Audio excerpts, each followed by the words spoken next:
আজকে 29/2/2025 আমরা গ্রামের বাসা আসছিলাম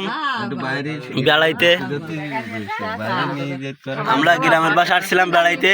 এই যে আমাদের মৌটুসির দাদা দাদি মৌটুসিকে বিদায় দিচ্ছে এবারের মতো।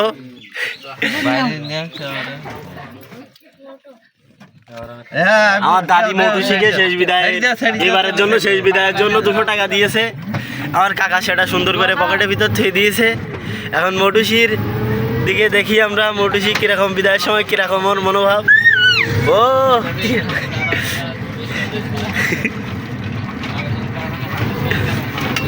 পাগলের সুখ মনে মনে।